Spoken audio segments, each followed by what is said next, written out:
Hi everyone, my name is Vanman, and today we're on a mission to see how fast we can beat Pokemon Red and Blue with just a Magnemite. Now, as far as solo runs are concerned, Magnemite is definitely an interesting one, because while all the other electric-type Pokemon in the game have excellent speed, Magnemite's speed stat is a mere 45, which wouldn't be that much of a problem if it were defensively bulky, but Magnemite also has an HP stat of only 25, which means that in this playthrough, finding a way around taking huge chunks of damage at a time and surviving long enough to take the victory will be an uphill battle to say the least. However, what Magnemite lacks in bulk, it makes up for with an excellent special stat, which is fantastic considering that our primary attacking move will be Thunderbolt. So, as we make our way through this run, we'll just have to wait and see if Magnemite's raw offensive power can make up for its overall frailty.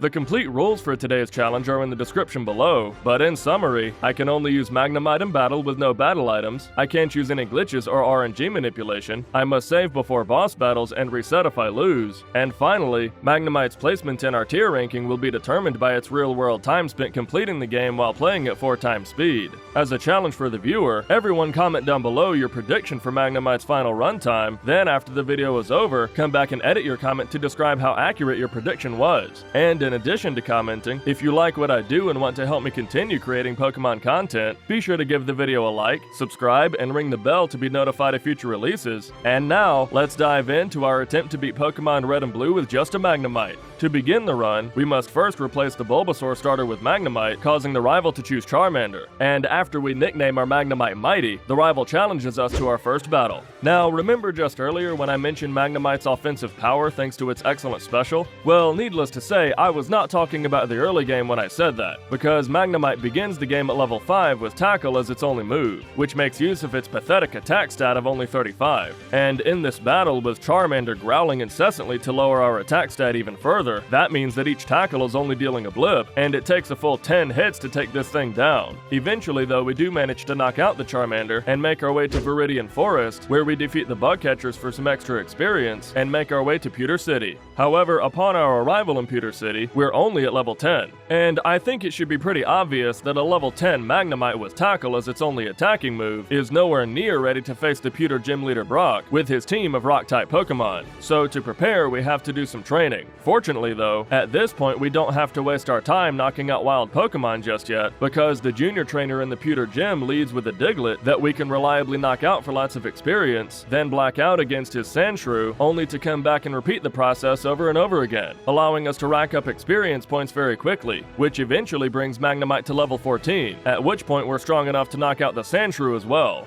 But, spoiler alert, level 14 is still nowhere close enough to contend with Brock's team. In fact, Magnemite has such weak attack, and Brock's Geodude and Onix have such strong defense, that we have absolutely no chance of defeating Brock until we've reached level 21 when we learn Sonic Boom. So, as of now, it looks like we have no choice but to head back to Viridian Forest to knock out wild Pokemon. And folks, let me tell you, this grind was absolutely brutal. I mean, look at this. Even as high as level 15, the Metapods are a consistent 3-shot with Tackle, and even as high as level 19, they're still only 2-shot. And on top of that, Magnemite is in the medium-fast experience group, which, despite the name, means that it actually takes more experience than most other Pokemon to jump from one level to the next in the early game. So naturally, this training session took seemingly forever to finish. But now at this point, I know what many of you are thinking. Brock's Geodude is only at level 12, and his Onix is only level 14. So surely if Magnemite reaches just a few levels higher than that, Tackle will be plenty to do the trick.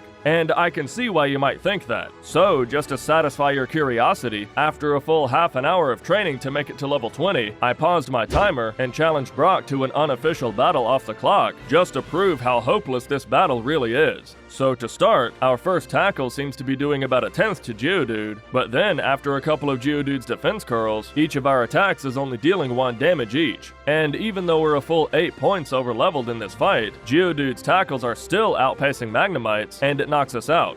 So yeah, considering that at level 20 we can't even make it to the Onix, clearly there's just no chance at victory, and we have no other choice but to go out and train for a few more minutes to level 21 to learn Sonic Boom, which, because it's a set damage move that always deals 20 HP, turns the Brock battle from impossible to completely trivial, because it allows us to bypass Magnemite's poor attack stat and take out both the Geodude and Onix in only 2 hits, finally winning us the Boulder Badge at 34 minutes and 29 seconds, which by the way is the second highest Brock split on this channel, behind only Ditto. So clearly we're not exactly off to a blistering start here, and now as we leave the Pewter Gym and make our way towards Cerulean City, you might think that all of our prior overleveling in preparation for Brock would allow us to sweep through this next portion of the game with ease, but here even the level 10 Caterpies and Weedles along Route 3 are still not even one-shot with either Tackle or Sonic Boom, wasting even more time on top of what we've already done so far. But in any case, we eventually do make it to Cerulean City at just under 40 minutes, at which point we head straight to the Cerulean Gym to take on Misty. And in this battle, although Magnemite technically has a type advantage against Misty's water-type Pokemon, we haven't actually learned any electric-type moves just yet, so for now we're still relegated to Sonic Boom.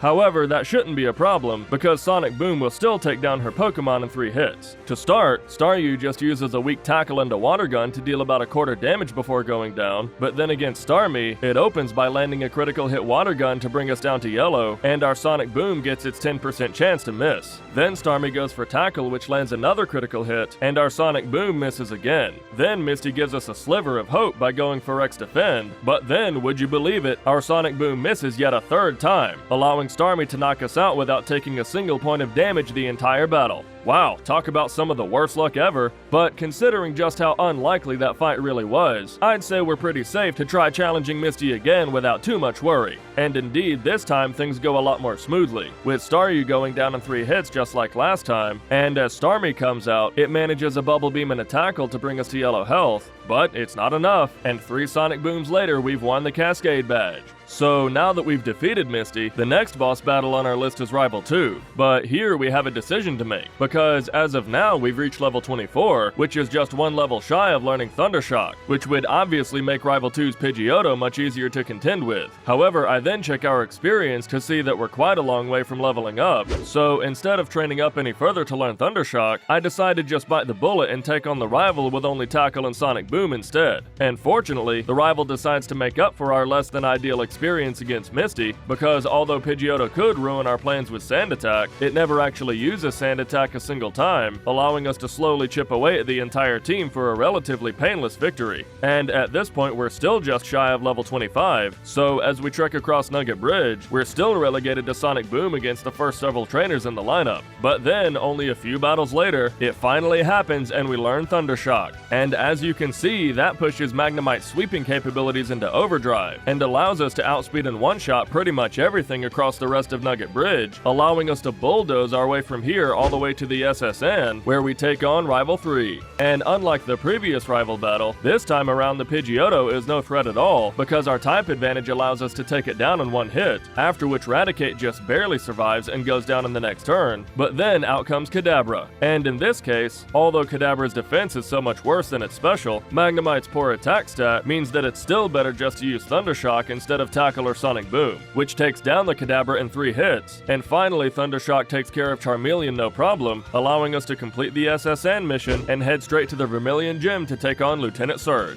And here, since his team are all electric types that resist Thundershock, I'm not entirely sure how this fight will turn out, but let's head into the battle and see how we hold up. To start, Surge's opening Voltorb is far more of a threat than it would be for most other Pokemon, because it too knows Sonic Boom, which is especially potent against Magnemite thanks to our low HP. And indeed, Voltorb manages a Tackle and a couple Sonic Booms to bring us to yellow before we knock it out and go into Pikachu. And against Pikachu, although its Tackles and Quick Attacks don't deal very much damage, it still chips us down to red health before 3 Sonic Booms take it out. So now it's really not looking good going into Raichu. To start, Raichu goes for Growl, which doesn't do anything because Sonic Boom doesn't rely on our attack stat anyway, and then Sonic Boom lands to deal about a quarter. Then Raichu growls again, and we land another Sonic Boom, then Raichu growls yet again before our next Sonic Boom brings it to red. And finally, in the last turn of the battle, Raichu does something actually productive in the form of Thundershock, but it only does a blip thanks to our type resistance, and one more Sonic Boom takes out the Raichu, winning us the Thunder Badge. So although that battle started off pretty rocky, it looks like Surge decided to hand us the win at the last minute. But I'm certainly not complaining, because as a reward for our victory, he gifts us with the TM for Thunderbolt, which is probably tied with Psychic for the best TM in the game, since it's 100% accurate, has 95% 25 power and makes use of Magnemite's formidable special stat like I mentioned earlier, which allows us to sweep our way through Route 9 and Rock Tunnel at blistering pace. That is, until we reach the trainer that has become a sort of honorary gym leader all on his own, the self-destructing hiker. And here, since his 2 Geodudes and a Graveler are immune to Thunderbolt, we have no choice but to whittle them down with Sonic Boom. But in this battle, after the first Sonic Boom, the first Geodude comes out of the gate with a self-destruct to bring us into low green, after which the next Geodude comes out of the gate with yet another self-destruct to bring us into red. So now, obviously Graveler could easily knock us out with any one of its attacking moves, but after our first Sonic Boom,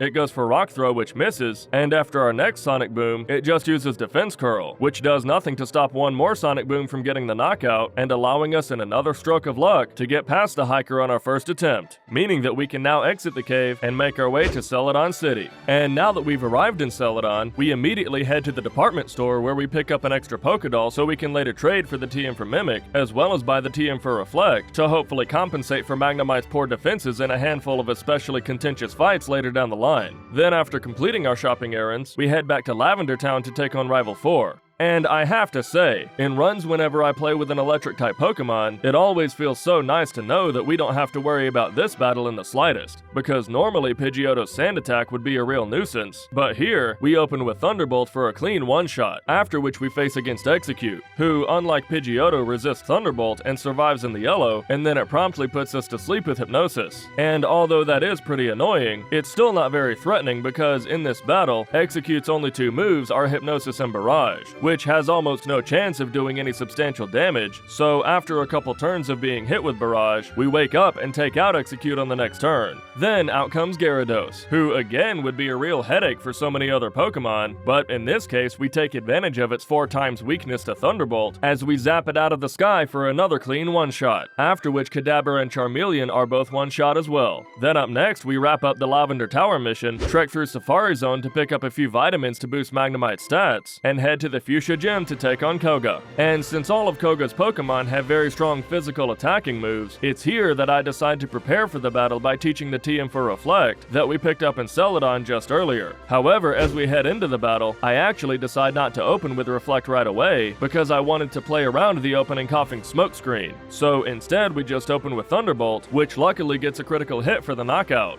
And now against Muck, we have the luxury of opening with Reflect, because unlike Coughing, Muck doesn't actually know any accuracy lowering moves. And although it does annoyingly boost its evasion with Minimize a few times, we do eventually land enough Thunderbolts to take it down while still at full health, although it did manage to poison us with Poison Gas as we go into the second Coughing. So then against Coughing we go for Thunderbolt, and it just barely hangs on in the red, after which it does just what we were afraid of in the form of Smokescreen to drop our accuracy. And although our next attack does land for the knockout, that really doesn't leave us in an ideal position going into Koga's Ace Weezing, who we're actually hoping will open with Self Destruct because our Reflect would allow us to survive the attack. But instead, it goes for Sludge to deal about a quarter, and then our Thunderbolt deals just under half. So now that Magnemite's taken some damage, at this point we actually don't want Weezing to use Self-Destruct anymore because it would probably be lethal even in spite of the Reflect. And fortunately Weezing doesn't use Self-Destruct and instead goes for another Sludge, which allows us to survive and go for another Thunderbolt, which manages to spite the Smokescreen and also get a clutch critical hit for the knockout, winning us the Soul Badge.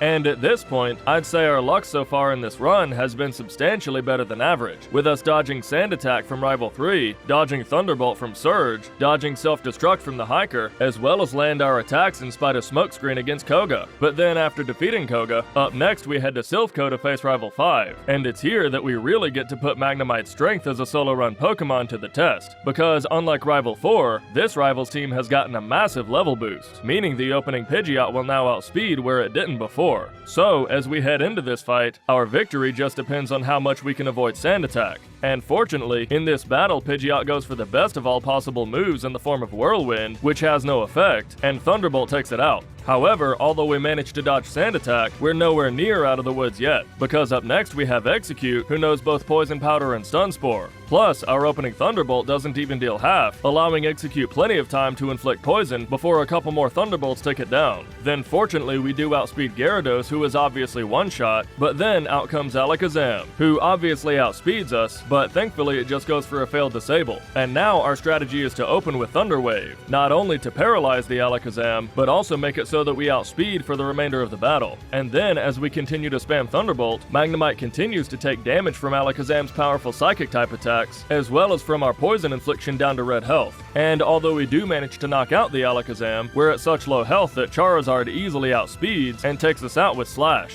So, for the first time since Misty, we have to reset and go in for attempt number 2. And this time, Pidgeot goes for Quick Attack before going down, and although we again avoided the Sand Attack, Execute decides to ruin our plans by paralyzing us with Stun Spore, which allows Gyarados to outspeed and knock us out with Hydro Pump. But then in the third attempt, we again manage to avoid Sand Attack from Pidgeot, and against Execute our Thunderbolt lands a critical hit to deal over half, and Execute just goes for Leech Seed before going down in the next turn. Then, after we knock out Gyarados, we face against Alakazam, and our plan is to abuse Thunder Wave just like before, which works beautifully because this time Alakazam again opens with a useless disable, after which paralysis from Thunder Wave prevents Alakazam from attacking for the rest of the battle, allowing us to take it out with a few Thunderbolts, and although Charizard could deal some serious damage with Slash like last time, it instead just goes for Rage, which allows us to retaliate with Thunderbolt, then take one last bit of chip damage from another Rage, and take out Charizard on the next turn.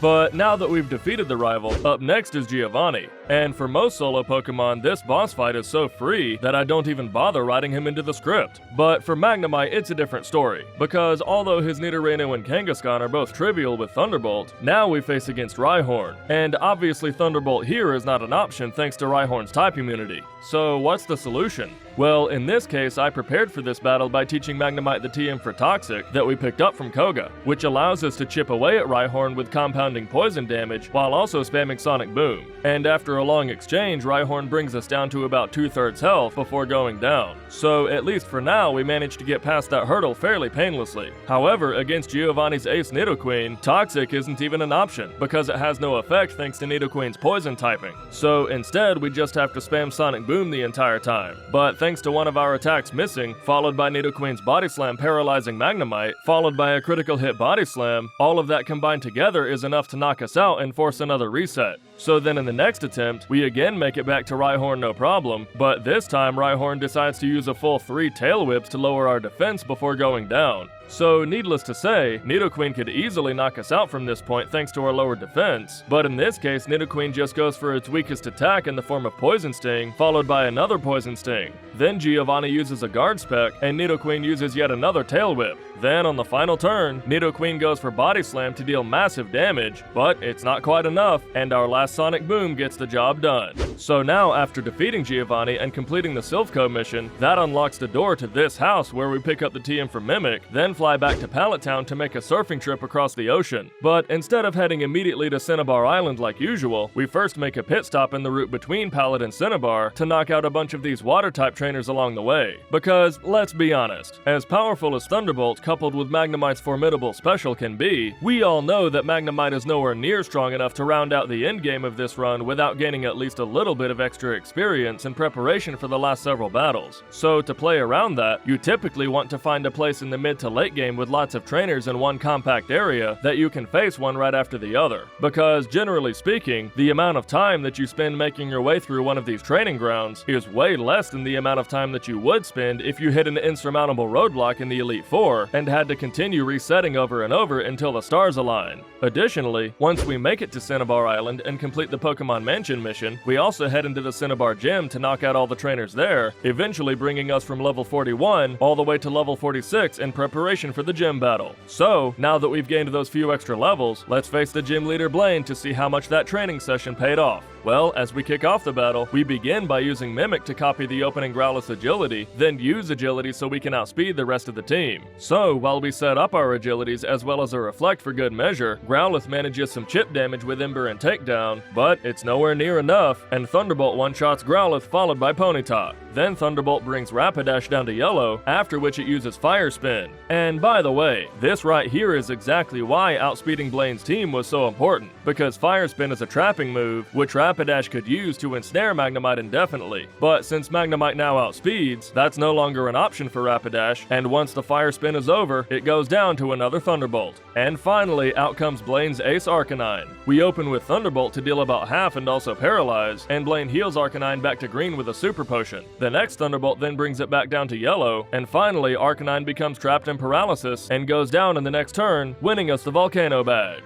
So then after defeating Blaine, our next two options are either Erica or Sabrina. And here I think the best choice is Erica, because Magnemite is so overleveled at this point that her team shouldn't be an issue even in spite of her grass-type Pokemon's resistance to Thunderbolt. So to begin against the opening Victory Bell, I consider using Mimic to copy Sleep Powder, but I decide against it and just spam Thunderbolt instead, which turns out to be plenty to get by, because Erica's entire team is two-shot while their attacks do almost nothing the entire time, winning us the Rainbow badge. And while we're at it, I do also want to mention that Erica is pretty consistently one of the easiest gym leaders in the game, just because the way the Kanto map is set up, you can face her as early as the 3rd gym and as late as the 7th gym. So because of that, when running a Kanto playthrough, you really do have the luxury of facing her whenever it's convenient. However, contrast Erica with the next gym leader we're about to face, Sabrina, whose powerful Psychic type Pokemon are all a force to be reckoned with. So because of that, most solo Pokemon will wait as long as possible to face her, and Magnemite is no exception. So now that we've made it to the Saffron Gym, let's head into the battle and see if Magnemite can hold its own.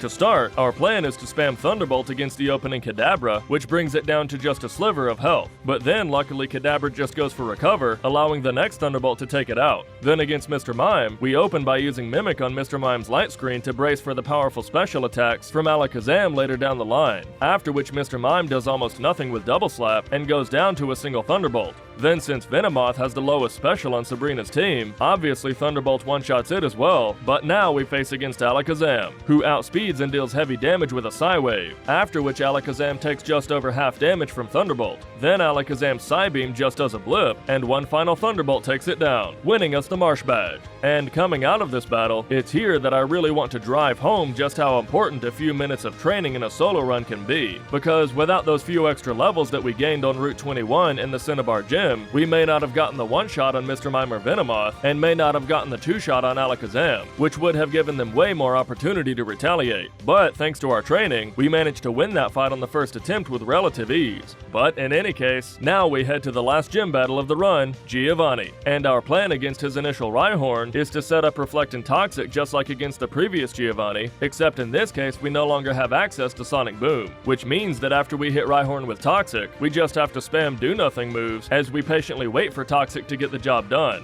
And during this whole process, Rhyhorn deals about a quarter damage, but more importantly uses 2 Tail Whips to lower our defense, but also badge boost our speed. And now that Toxic has taken care of Rhyhorn and we've made it to Dugtrio, our plan is to Mimic Dig, which is an extremely powerful move that we can use to inflict super effective damage against the rest of the team. And not only that, we actually outspeed the Dugtrio thanks to the earlier badge boost from Rhyhorn. So we start by using Mimic and Giovanni uses a Guard Spec, after which Magnemite goes underground for its first turn of Dig. However, Dugtrio then goes underground for its first turn of Dig, which causes our second turn of Dig to be ineffective and allows Dugtrio's Dig to land on Magnemite and deal massive damage down to red. Then in the next turn, the exact same sequence happens again, with the first turn of Dugtrio's Dig allowing it to completely avoid the Dig from Magnemite, and we get taken out. And in this battle against Giovanni, the strategy of mimicking Dig actually turns out to be really awkward, because Dugtrio is guaranteed to always use Dig since it's super effective against Magnemite, but because Dig is a 2-turn move with the first turn making the user invulnerable, the Pokemon that uses Dig first is guaranteed to lose,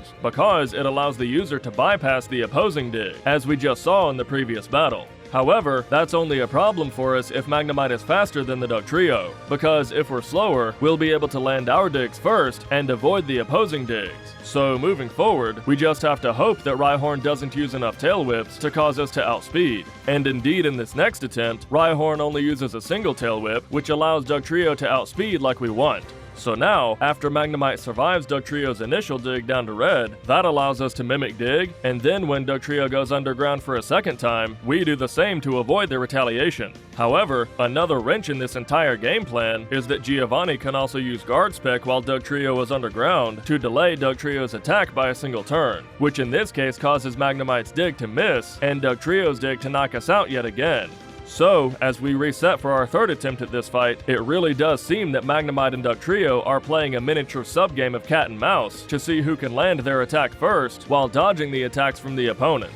Well, in this next attempt, Rhyhorn gets off 2 tail whips like in the first battle, meaning that we will outspeed the Dugtrio. However, just as luck would have it, our opening Mimic gets a Gen 1 miss, which is a bug in the code of the Gen 1 games that causes a 100% accuracy move to miss 1 out of every 256 times. But fortunately, Giovanni gives us another bite at the apple because he uses a guard spec, allowing us to Mimic Dig successfully this time. And now, barring another Gen 1 miss, we're guaranteed to knock out Dugtrio because Giovanni only has 1 guard spec per Pokemon, meaning that as Dugtrio digs its hole, Magnemite can do the same without fear of Giovanni wasting a turn with yet another guard spec, after which Dugtrio attacks during Magnemite's invulnerable turn, and Magnemite retaliates with Dig to bring Dugtrio down to red.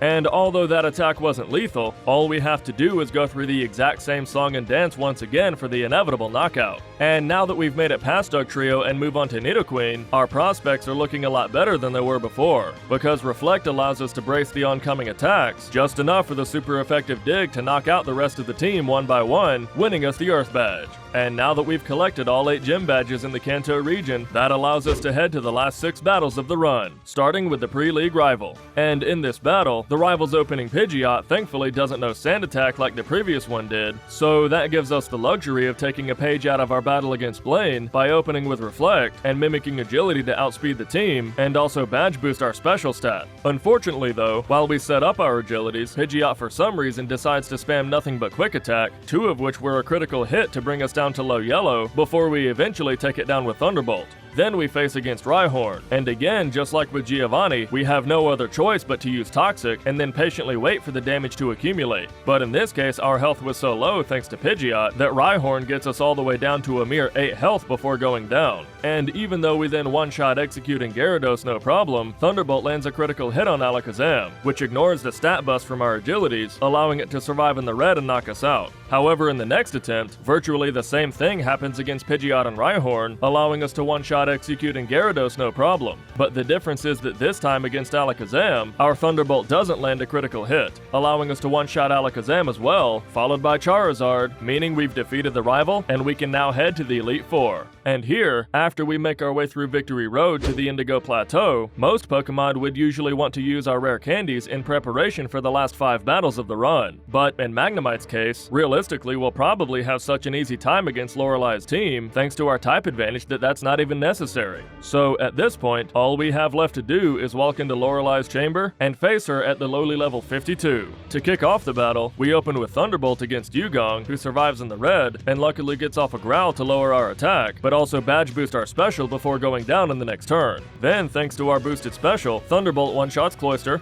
and as I'm sure you expected, now that we've made it to Slowbro, all we have to do is use Mimic to copy Amnesia, then set up Amnesia to buff up our special even further, after which Thunderbolt is obviously more than enough to one-shot the rest of the team. And now, although again we could use our rare candies here to prepare for Bruno, I still don't think it's necessary just yet, because Magnemite actually has the perfect moveset to counter Bruno's entire team as well. And that's because, even though Thunderbolt is obviously ineffective against his opening Onix, all we have to do is mimic Onix's Harden, as well as set up a Reflect, just to see to it that Onix's physical attacking moves don't deal very much damage. Then, just like with Rhyhorn, we use Toxic to eventually take it down. Then, since Hitmonchan and Hitmonlee both have Paper Thin Special, they go down to a single Thunderbolt, after which we give the next Onix the same treatment as the previous, with our defense being so maxed out that Onix's attacks are dealing all of 1 damage each, and finally Machamp just barely survives Thunderbolt, lands a submission, and knocks itself out to its own recoil. So definitely no better than a typical performance from the hiker that by some miracle made his way into the Elite Four.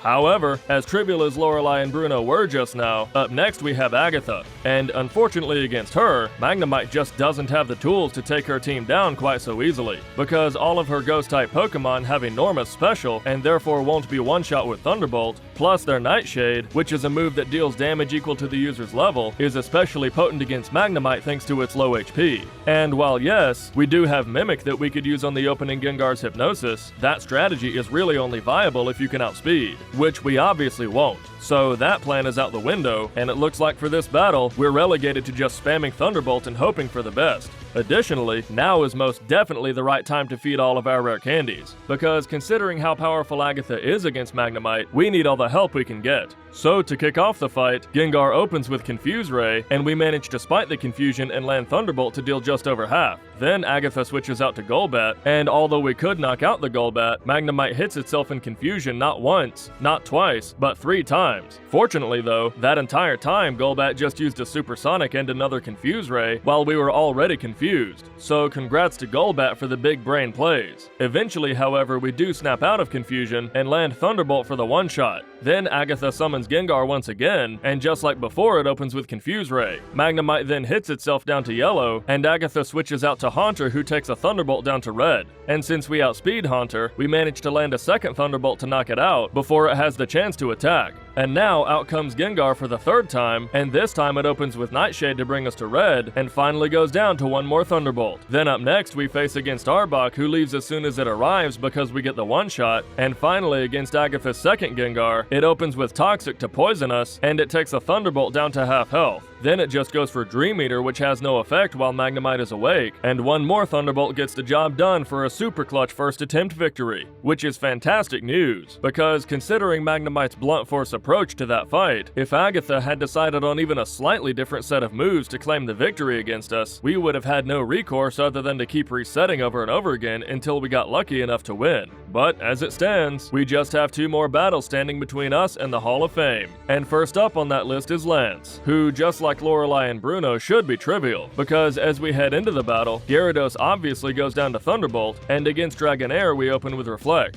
Then, just like against Blaine's Growlithe and the rival's Pidgeot, we can mimic Agility to outspeed the rest of the team, and also badge boost our other stats. And fortunately, during that entire setup, Dragonair only manages a single attack to bring us to low green, and after the setup is complete, Thunderbolt brings Dragonair down to red, and Dragonair retaliates with Dragon Rage to bring us to yellow before going down in the next turn. Then, as we head into the second Dragonair, we level up, which takes away our badge boosts, so our next Thunderbolt doesn't deal quite as much damage, but Dragonair's Hyper Beam still doesn't knock us out thanks to Reflect, and it goes down to one more Thunderbolt. Then Thunderbolt trivializes Aerodactyl, and finally Dragonite takes about half from Thunderbolt, after which our Reflect allows Magnemite to tank a Slam, and one more Thunderbolt knocks out the Dragonite, finally allowing us to make it to the champion. And here, if we can manage to defeat the champion on our first attempt, in spite of Magnemite's rocky start at the beginning of this run, that will be the first clean sweep of the Elite Four by a first form Pokemon that we've seen on this channel in quite some time. So let's head into the battle and see if we can pull it off. To start, we open with Reflect to brace against Pidgeot and the eventual Rhydon, and Pidgeot begins glowing in preparation for Sky Attack. And now, I'm actually quite proud of our next play, because it's a little unconventional and will give Magnemite just the right tools to take out the rest of the team, which is to mimic the Pidgeot's Sky Attack so that we have a super effective move against the eventual Exeggutor. Then, as expected, when Pidgeot lands its Sky Attack, it deals very little damage thanks to Reflect, and Pidgeot goes down to Thunderbolt. Then against Alakazam, it obviously outspeeds, but luckily just opens with Reflect, which does nothing against our Thunderbolt to deal about half. However, Alakazam then deals devastating damage with a critical hit Psychic down to only 10 HP. And although we do knock out the Alakazam in the next turn, that really doesn't bode well for our prospects at winning this battle. But we do still have a chance. So, let's proceed forward. Against Rhydon, in addition to our usual Toxic setup like we've used against the other Rocking Ground types so far, we may as well also spam Sky Attack just for some extra chip damage, all the while Rhydon fails to damage us even a single time, and in fact does us a favor by badge boosting us with Leer and Tail Whip before eventually going down. So now, as we head into Exeggutor, we do still have an out to victory if any one of its attacks miss during Sky Attack's charge-up turn. But alas, it promptly knocks us out with Stomp, forcing a reset and ruining our chances at a clean sweep of the Elite Four. So in the next attempt, we take care of Pidgeot just as easily as last time, but again, Alakazam deals massive damage with a critical hit Psybeam, followed by another Psybeam before going down. Then against Rhydon, almost the exact same thing happens as last time, except this time Rhydon does manage a single Fury attack attack that doesn't quite knock us out, but still, that leaves us in exactly the same position against Exeggutor, meaning that we can still win if it misses its attack.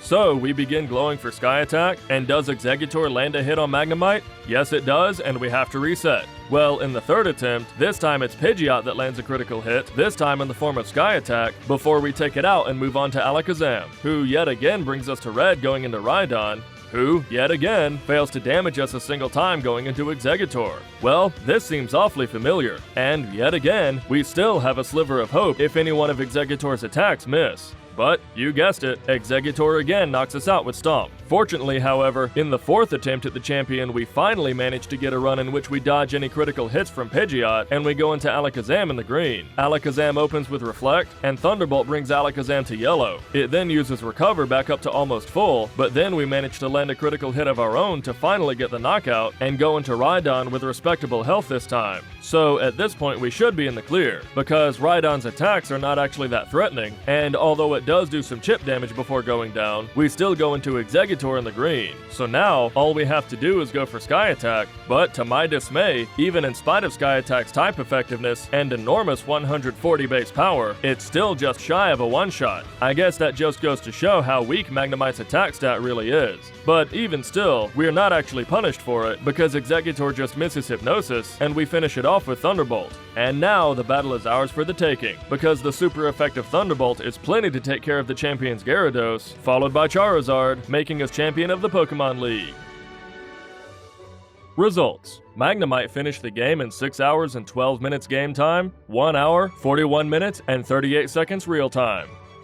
During this run, Magnemite swept through almost the entire game with ease, almost entirely on the back of its excellent special and access to Thunderbolt. But, as expected, the handful of Ground-type Pokemon along the way that were immune to Magnemite's primary attacking move is the bulk of what held it back, requiring us to come up with much less efficient solutions against them. In fact, the Brock split alone accounted for over a third of Magnemite's total runtime, meaning that Magnemite would easily have made it to the A tier if not for Brock. But, as it stands, Magnemite's overwhelming sweeping capabilities, with only a few exceptions that slowed it down considerably, place it firmly in the C tier of Pokemon solo challenges for Gen 1, just below Ponyta and just above Hitmonchan.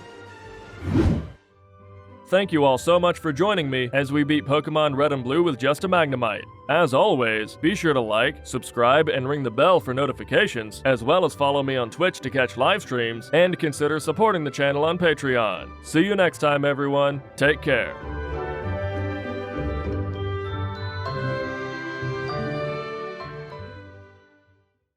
Alright. So now, we need to see if these stall strats work. Okay, so do we Toxic first or Mimic first? I'll Toxic first. Oh, well maybe that was a bad idea. One shot with a crit Psychic. I thought we'd be able to survive that, I guess not, okay. Yeah, we need a Mimic. Oh, actually, you know what? Barrier will badge boost us. But I don't think we have time to badge boost. Yeah, it's gonna knock us out before the badge boost setup is complete anyway, so we go for Recover. Okay, now Toxic. I'll go ahead and Reflect as well to play around Swift. Okay, now we spam Thunderbolt. Psychic, come on.